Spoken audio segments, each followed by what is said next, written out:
Hello friends, मैं आपका दोस्त आकाश कंबोज और मैं आज आपको इस वीडियो में बताऊंगा डेटा टाइप एंड वेरिएबल के बारे में। तो चलिए दोस्तों स्टार्ट करते हैं ये वीडियो। तो सबसे पहले हम देखेंगे डेटा टाइप क्या होता है। तो फ्रेंड्स, डेटा टाइप हमारे पास वो चीज़ है जिससे हमें पता चलता है कि हमारे पास जो डाटा गिवन है वो किस तरह का डाटा है। तो जैसे कि हमारे पास कोई कैरेक्टर गिवन है या फिर कोई नंबर गिवन है, तो इससे हमें ये पता चलता है। तो सिंपली इसको हम इस फॉर्मेट में लिखते हैं। पहले हमको यहाँ पे डेटा की टाइप को यहाँ पे बताना पड़ता है, ऐसे जैसे यहाँ पे दिया है इंट। तो आगे ये कई टाइप के होते हैं डेटा टाइप, तो मैं इनकी बताता हूँ टाइप्स। तो ये मेनली 3 टाइप के होते हैं। फर्स्ट में आता है इंटीजर यानी कि इंट। तो हमारे पास इसकी एग्जांपल है जैसे 1 2 3, कोई भी इंटीजर हो गया तो वो हमारे पास इंट में आएगा और हम इसके लिए यूज़ करते हैं %d। इसके लिए हम %d यूज़ करते हैं। और सेकंड नंबर पे हमारे पास आता है कैर यानी कि कैरेक्टर। हमें कोई भी कैरेक्टर स्टोर कराना है तो उसके लिए हम कैरेक्टर के ये कैर के यूज़ करेंगे। जैसे कि हम एग्जांपल के तौर पर लेते हैं a एंड b, तो इसे यूज़ करने के लिए हम %c का यूज़ करते हैं। और लास्ट और थर्ड है हमारे पास फ्लोट। फ्लोट हमारे पास वो डेटा टाइप है जिसमें हम डेसिमल वैल्यू को स्टोर कराते हैं। तो जैसे कि 3.33 कोई भी डेसिमल वैल्यू होगी उसको हम यहाँ पे फ्लोट में स्टोर कराते हैं, तो वो हमारे पास फ्लोट यूज़ होगा। और इसके लिए हम यूज़ करते हैं %f। तो ये हमारे पास ये डेटा टाइप की कुछ टाइप्स थी। आगे हम देखते हैं वेरिएबल क्या होता है सी लैंग्वेज के अंदर। तो चलिए दोस्तों वेरिएबल की तरफ चलते हैं। हमारे पास वेरिएबल, मैं आपको यहाँ पे रीड करके दिखाता हूँ इसकी definition. A variable is a name of the memory location. It is used to store data. Its value can change and its can be resumed many times. तो मैं आपको यहाँ पे बताता हूँ इसके में के अंदर क्या बताया गया है इसके अंदर। तो वेरिएबल जो है सिंपली हम एग्जांपल लेते हैं, ये हमारी मान लो मेमोरी यूनिट है, कोई भी मेमोरी यूनिट है और ये इसके मैं पास कर देता हूँ। तो वेरिएबल का क्या काम होता है, वेरिएबल हमारे लिए यहाँ पे डेटा के लिए सीट को रिजर्व करके रखता है। जैसे कि आप स्कूल में पढ़ते होंगे, आप अपने फ्रेंड्स को कहते होंगे मेरे लिए फर्स्ट बेंच पे सीट बचा के रखना, रिजर्व करके रखना। तो वेरिएबल का यही काम है, वेरिएबल आपके लिए सीट मेमोरी लोकेशन में सीट रिजर्व करके रखता है डेटा के लिए। तो हम जैसे यहाँ पे कोई भी वेरिएबल जैसे मान लो a = 1 ले लिया, तो यहाँ पे हमारा वेरिएबल क्या करेगा, यहाँ पे मेमोरी यूनिट में आपको स्पेस अवेलेबल कराएगा। तो इसका यही काम है सिंपली। और इसका सिंटैक्स आप नीचे देख सकते हैं। जैसे पहले हमको डेटा टाइप देना होगा, उसके बाद वेरिएबल और उसकी वैल्यू को लिखना होगा। तो सिंपल अब हम आगे चलते हैं। ये भी हमारे पास कुछ रूल हैं वेरिएबल को डिक्लेयर करने के लिए, तो चलिए उन्हें पढ़ लेते हैं। A variable can have alphabet, digit and underscore.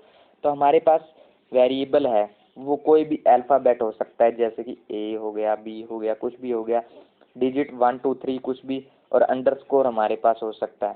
Second point हमारे पास है a variable name can start with the alphabet and underscore only. It can not start with digit. तो इसमें बताया गया हमारा कोई भी वेरिएबल नेम है तो वो हमारे पास अल्फ़ाबेट और अंडरस्कोर से ही शुरू हुआ। लाइक मैं आपको बताता हूँ A1 ले लिया तो ये हमारे पास वैलिड है, डेट वेरिएबल है। और जैसे कि ले लिया _A, तो ये भी हमारे पास वैलिड है। लेकिन हम 1A नहीं ले सकते, हमारा वेरिएबल डिजिट से शुरू नहीं होना चाहिए। तो सिंपली ये हमारे पास no white space is allowed within the variable name. तो इसमें मैं आपको बता देता हूँ, हम वेरिएबल जैसे कि ले लेते हैं A B स्पेस C, तो हमारे पास ऐसे हम नहीं ले सकते। कोई भी वेरिएबल के नेम के अंदर हम स्पेस नहीं डाल सकते, यहाँ पे इसको स्पेस अलाउड नहीं है। तो a variable name must not be any reserve word. हमारे पास कोई भी रिजर्व वर्ड जो हमारे पास पहले से सी लाइब्रेरी में स्टोर है वो नहीं हो सकता। लाइक इंट हो गया और फ्लोट हो गया, इट इज, कोई भी हमारे पास पहले वाले रिजर्व वर्ड या कीवर्ड नहीं हो सकते। तो ये कुछ रूल थे दोस्तों, इनको सिंपली आप दिमाग में रख लीजिए। आगे हम चलते हैं टाइप्स ऑफ वेरिएबल। तो हमारे पास वेरिएबल मेनली 2 टाइप के हम यूज़ करते हैं, लोकल वेरिएबल और ग्लोबल वेरिएबल। तो चलते हैं।